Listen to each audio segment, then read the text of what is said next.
Is your local congregation authentically connecting with its local community? How well do those living within a 2-mile or 3-kilometre radius really know your church? Today on Ministry in Motion, Costin Jordache will provide you with some amazing insights into intentional community connections. You're watching Ministry in Motion, where we explore best practices for your ministry in the 21st century.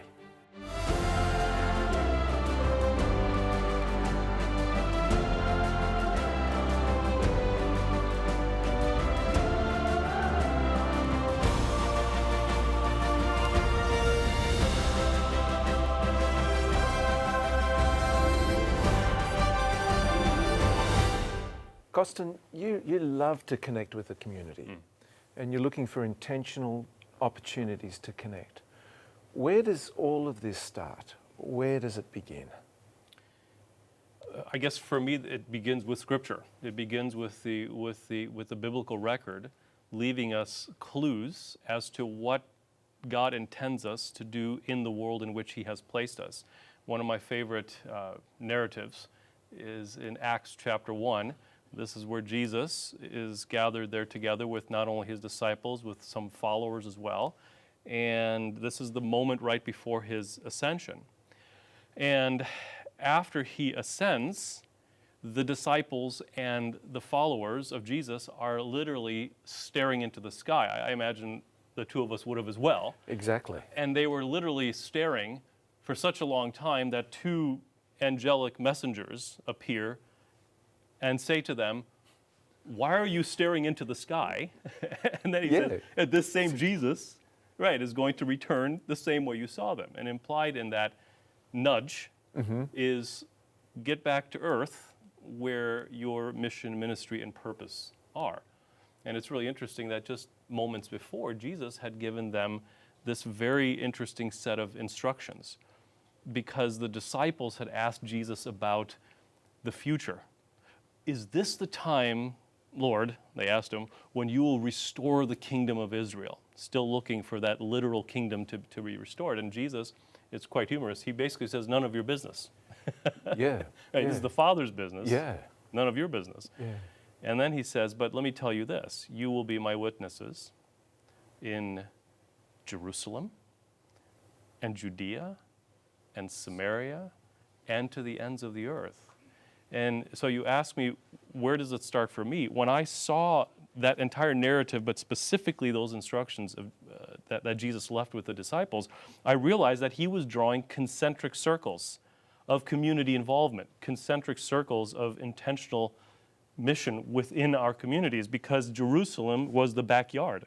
And then Judea, the closest area, and then Samaria, the further out area, and then out until the ends of the earth. And so Jesus was saying right from the moment in which He left this world physically, your mission begins right in your backyard. Your involvement with your community begins right where you are. We could call this sort of a geographical theology of mission, as it were, concentric circles of mission. So for me, this is many, many years ago what nudged me to understanding that as much as Jesus pulled His disciples back down to earth, and the angelic messengers reiterated that pulling down to earth, saying, this is where your life is, this is where your ministry is, while you're waiting for Jesus to return. That is what has encouraged me to follow along these lines. And there's a time frame in this too, isn't there? Like it's snap out of it now. Like this is it. The job starts now. Jerusalem, prayer time to reach the community. Yeah, you can imagine that the disciples, had they not been encouraged that way, would have started spending more and more time thinking about when Jesus would return.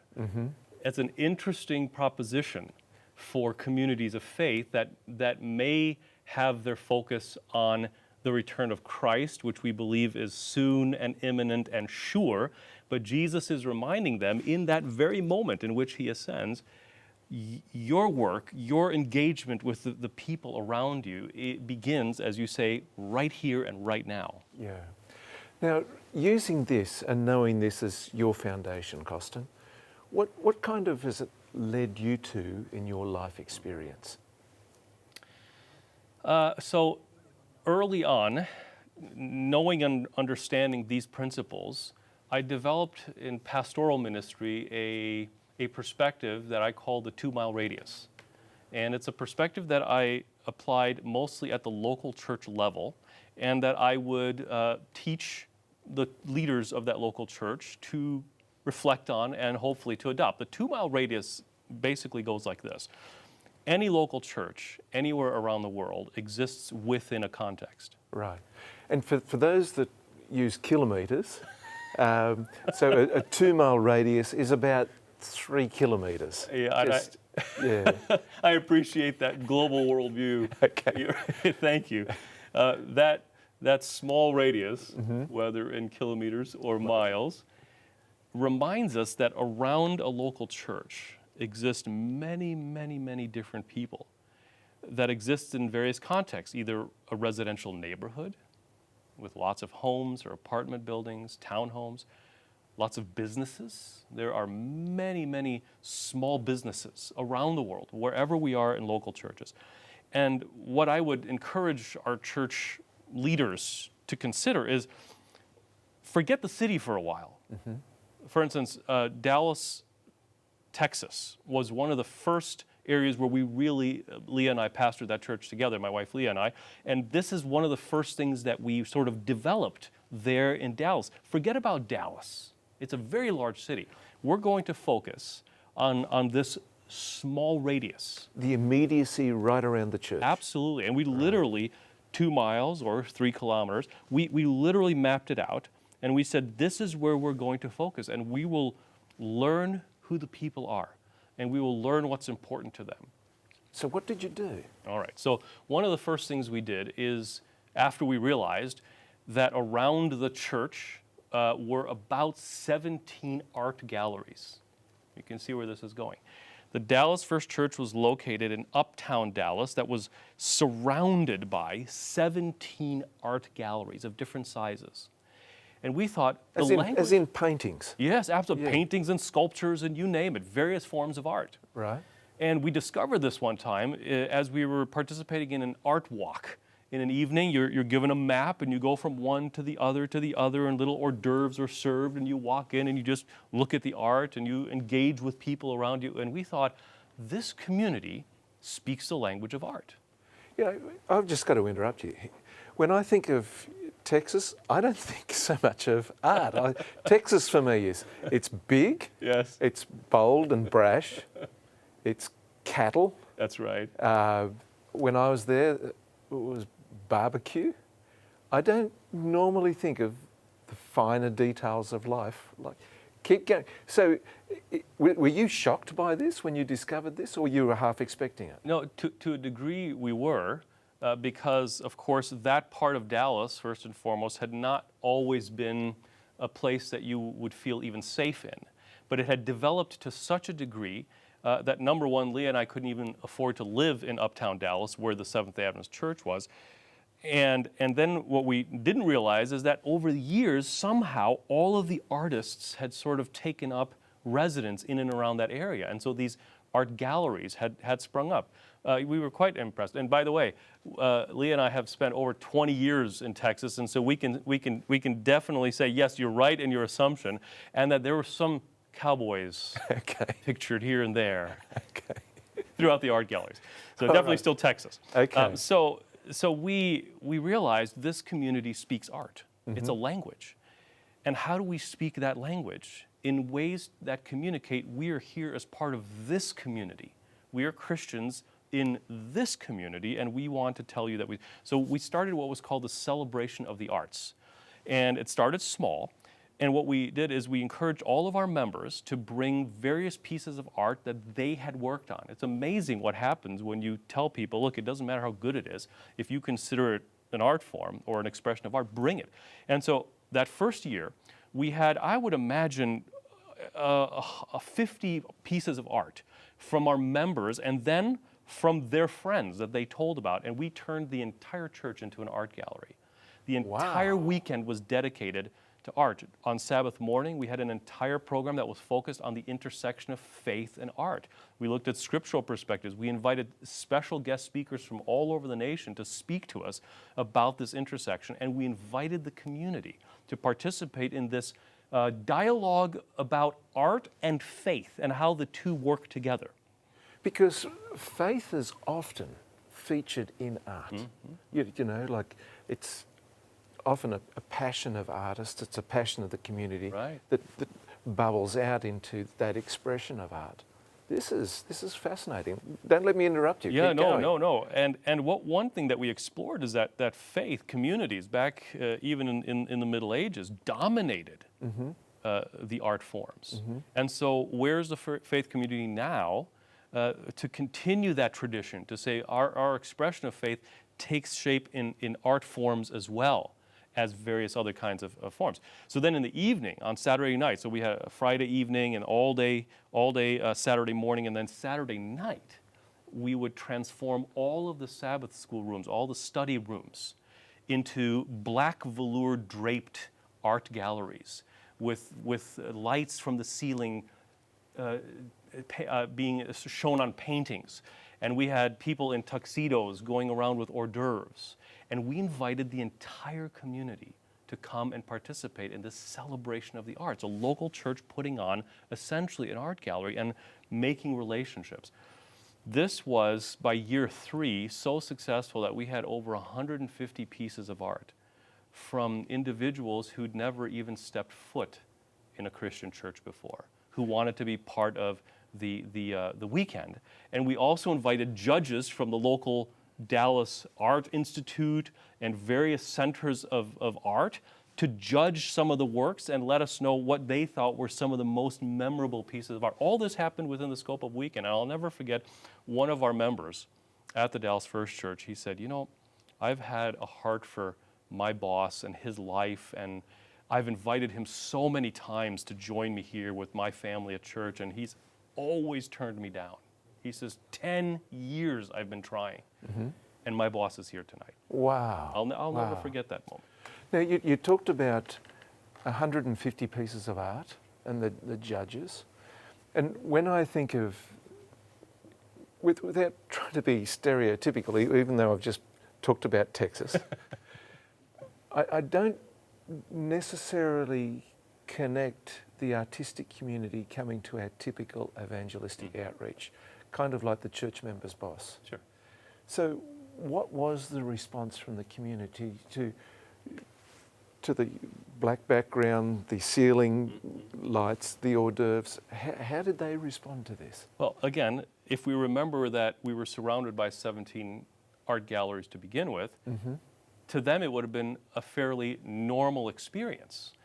But what was abnormal is that a local Christian church was putting that on, not only as an art gallery where you can enjoy looking at pieces of art and meeting other people, but throughout the weekend peppered with lectures and dialogue about the deeper meaning of art and the intersection of art with faith. So those are the types of reactions that we received that basically indicated they thought it was quite odd that a local church would learn how to speak art, if we could put it that way. Wow. So this is learning a language. This is reaching an unreached area of the community, and one that I wouldn't necessarily have recognized, but that's what happens when you work in that immediate 2-mile, 3-kilometer radius of the church.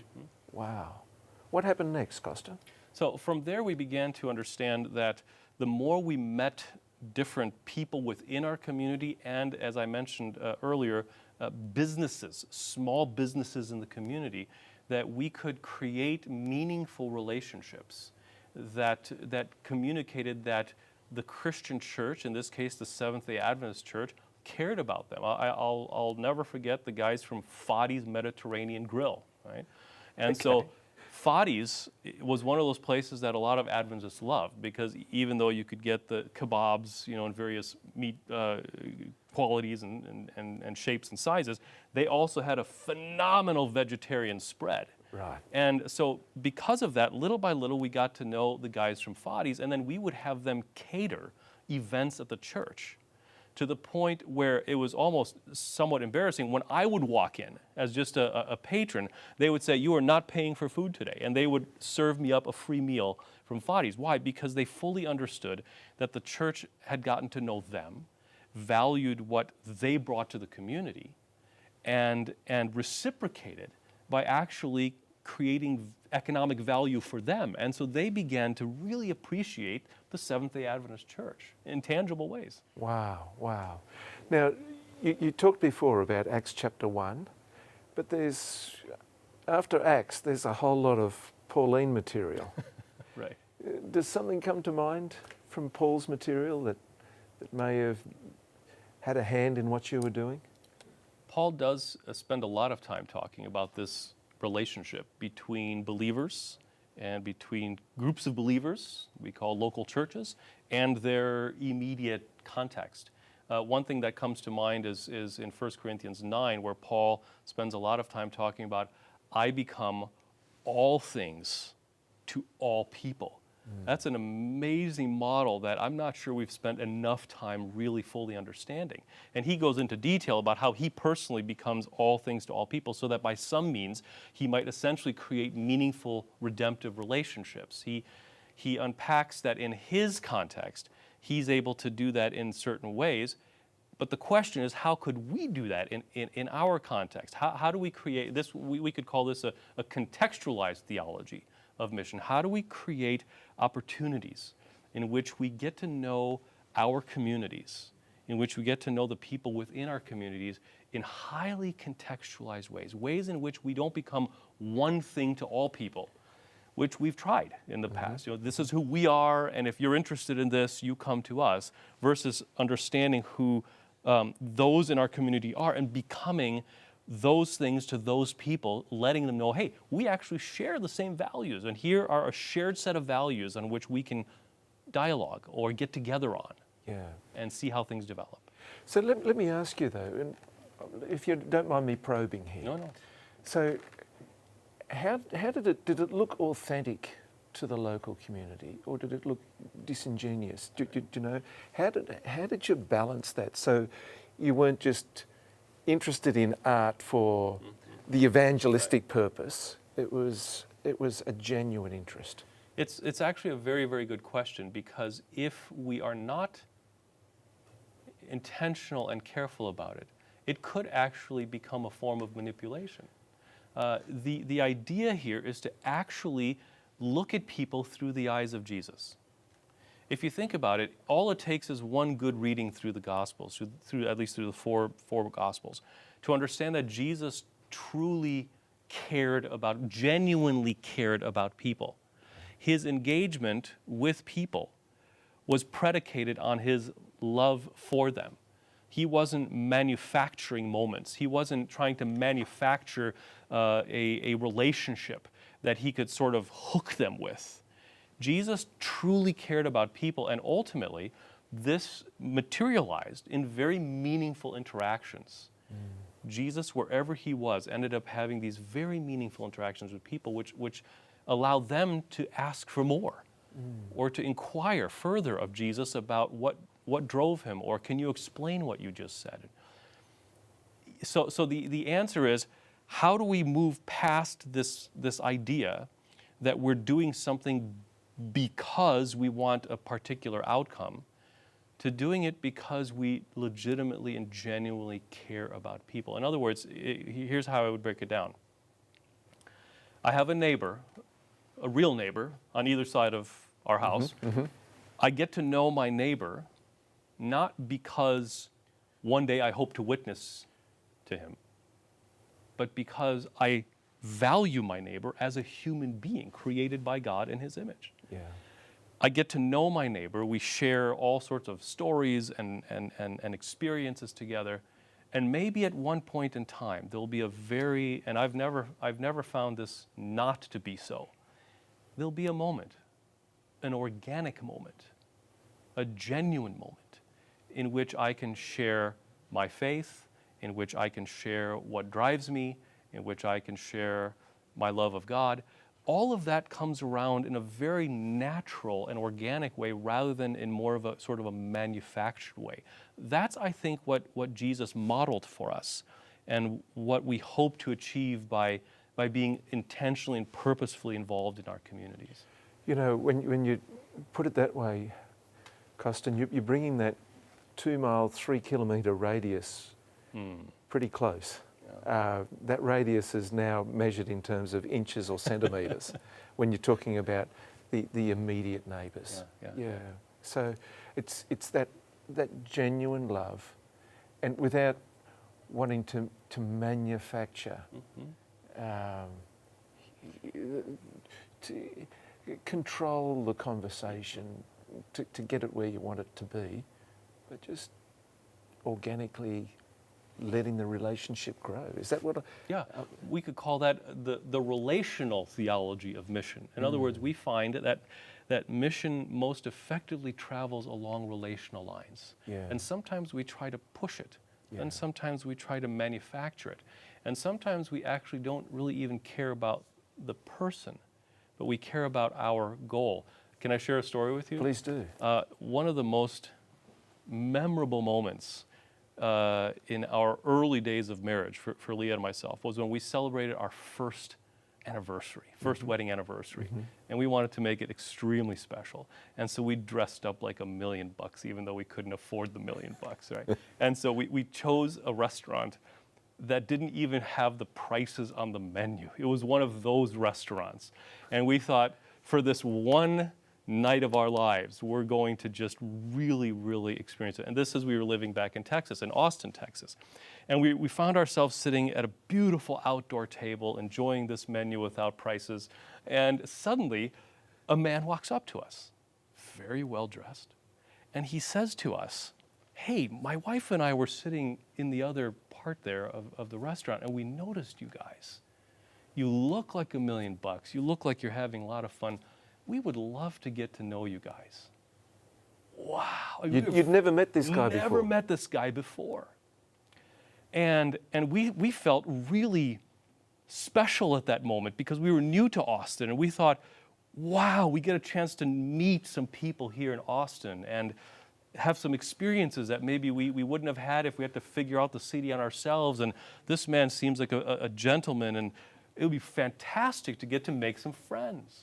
So we exchanged business cards, and a couple of days later, he called. And as he unraveled the reason for his visit to our table, my heart just sunk. And I felt sick in the pit of my stomach because essentially this was a sales call. Oh, wow. And what he was selling was one of those businesses where you have to recruit others in order for the business to work, which are perfectly fine in and of themselves. But in this moment, the way that he approached us left us with the impression that he really cared about this young couple sitting there celebrating their first anniversary, and that he and his wife actually wanted to get to know us as people. No, in the end, they had a sales goal, and we were just part of that goal.